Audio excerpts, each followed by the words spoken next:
shouted over to this guy, and only in this hobby, specifically colonial metal detecting, can you say, I think I have a third nipple. That's a good thing. Oh, I thought you said cold nipple. No, I have a third nipple. Me too. It is freezing out here today. Anyway, so I got a 12 to 13 signal. This is all pretty frozen. A couple inches today, and more as we go up the hill, but I kind of smashed apart the clump that I was working with. And I've got my third nipple button. That's a great shape. Look at that. Nice pointy nipple on that. You could cut glass with that thing. You could. You really could. Wow, that might be my best one. So anyway, guys, if you haven't been watching my videos or haven't seen some, these were popular in Europe in the 1640s. Very early field we're on today. So that's a hell of a start. I will take that. We'll be back with you. Okay, so I got maybe like an 18, 19 signal on the Equinox. It's a good 8 inches down, and it doesn't really constitute an 18, 19. It's a tiny button. So I don't know why it was throwing that signal. Bizarre. Is there anything on this? Yeah, maybe a little back mark. If it's interesting, I'll come back. Okay, we'll keep going. We're still freezing, but Patrick came up to me because he has, we think, a button and the frozen clump. I don't see the eagle that you're talking about. No, it went away. I think you're seeing things. Yeah, it went away. Well, like, get it out of there.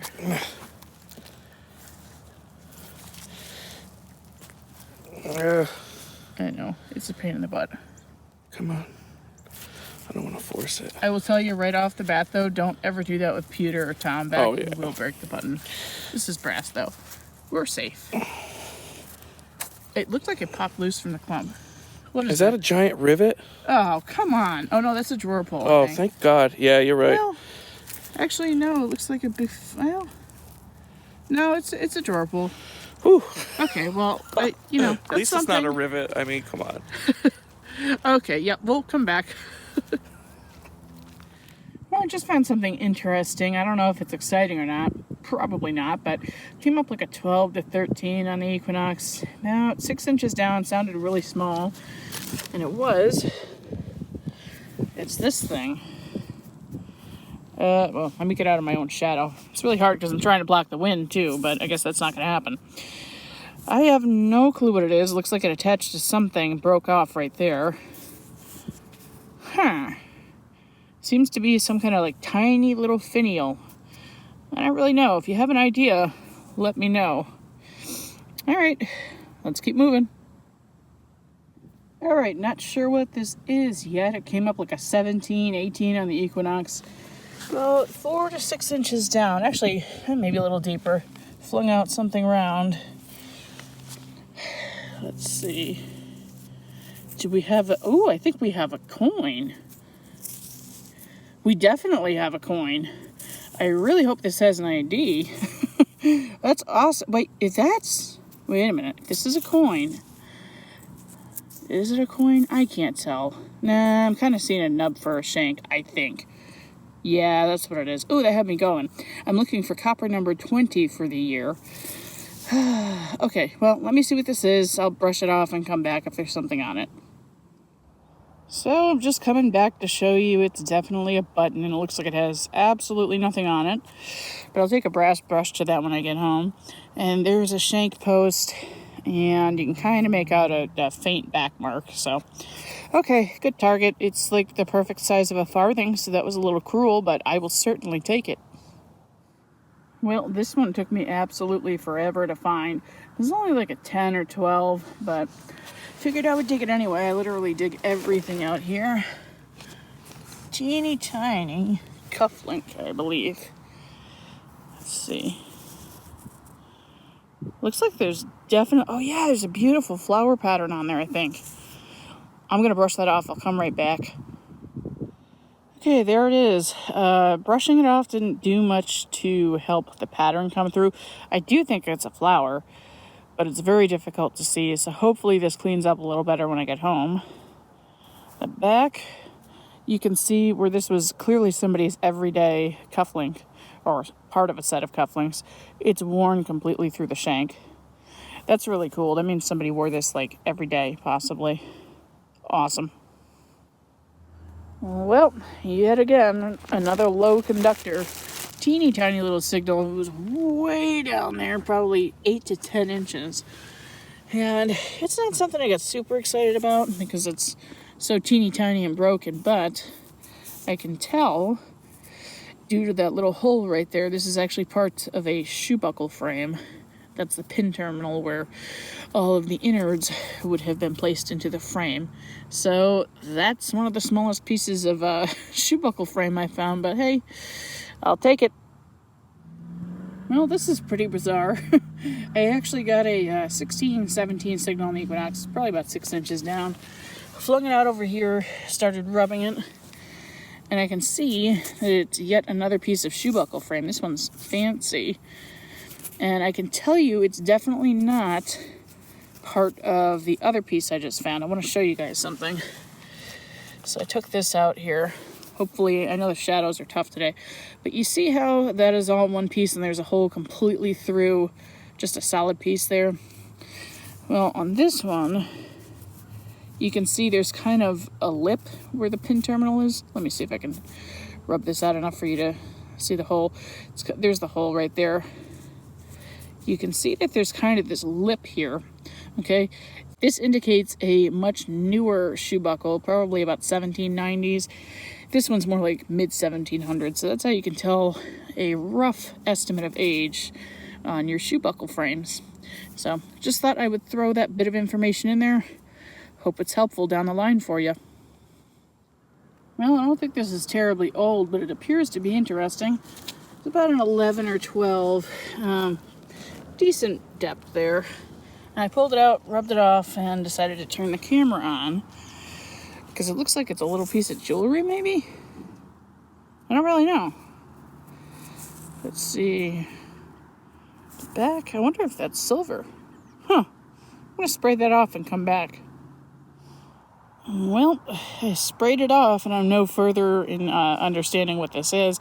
Looks like there's an enamel on it of some kind.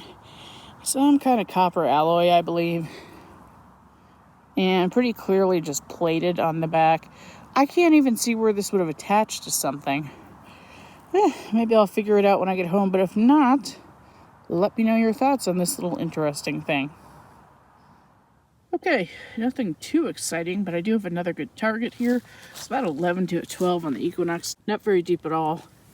And it's right there. Okay. Little button. Definitely plain front. This actually stayed in pretty good shape.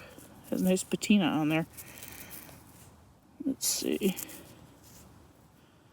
There might be a back mark. Maybe not. Maybe not. I'm trying to figure it out so I don't have to take it off camera and come back. Hang on a second. I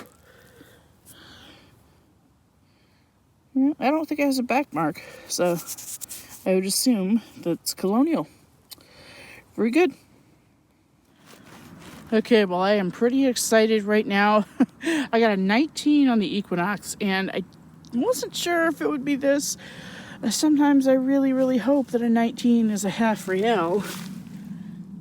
And I think that's exactly what we've got there. It's either a half real or a half dime. I can't really tell, to be honest with you.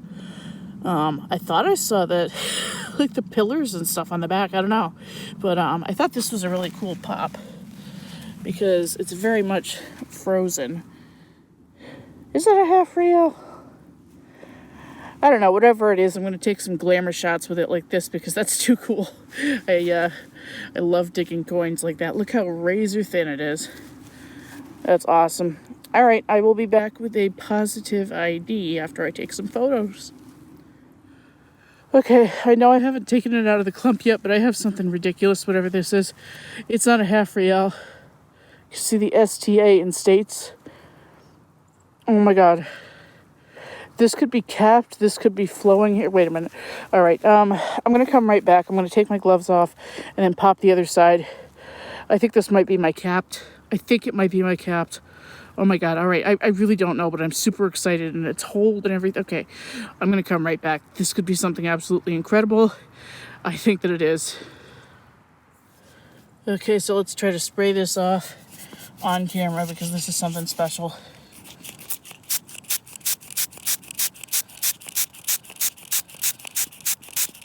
Still can't quite see. Still can't quite see. What's the other side look like? Come on.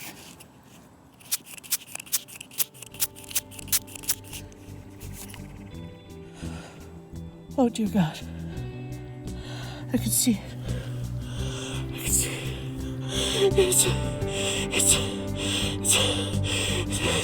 It's an 1800 Drake Bust halftime! I can't believe Patrick had to leave. Oh, shh. Oh my God. Oh my God. It's really shit. Oh my God. Oh my God. I just don't think I never thought I would die. Oh shit. Okay. Oh God. All right. This is going to go right in the mouth. Actually, no. I'm going to be careful spraying this off. This is an extremely rare coin. Holy shit. I don't even think I'm going to dig for the rest of the year. It's December 27th. Screw it. This is my last signal of the year, I think.